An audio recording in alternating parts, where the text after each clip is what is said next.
আসসালামু আলাইকুম। New commerce academy থেকে আমি আবু রায়হান আপনাদেরকে জানাচ্ছি স্বাগতম।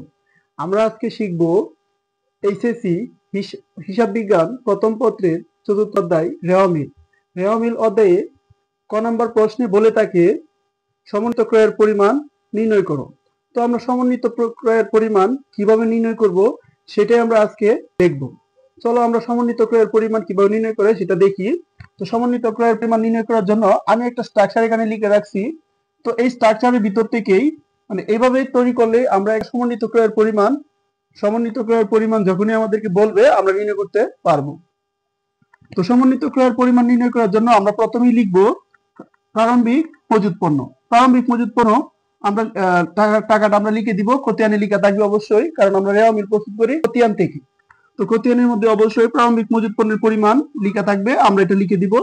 তারপরে আমরা ক্রয়ের পরিমাণ, খতিয়ানে যদি ক্রয়ের পরিমাণ লেখা থাকে তাহলে আমরা সেই ক্রয়ের পরিমাণ আমরা যোগ করে দিব প্রারম্ভিক মজুত পণ্যের সাথে। তারপরে যদি অলিখিত ক্রয় লেখা থাকে তাহলে আমরা সেটাও কি করব, যোগ করে দিব। যদি ক্রয় ফেরত নামে কোনো এন্ট্রি খতিয়ানে থাকে তাহলে আমরা সেটা কি করব, বিয়োগ করে দিব। পাশাপাশি সমাপনী মজুত পণ্য যদি খতিয়ানে থাকে তাহলে আমরা সমাপনী মজুত পণ্যের টাকাটা আমরা কি করব, বিয়োগ করে দিব।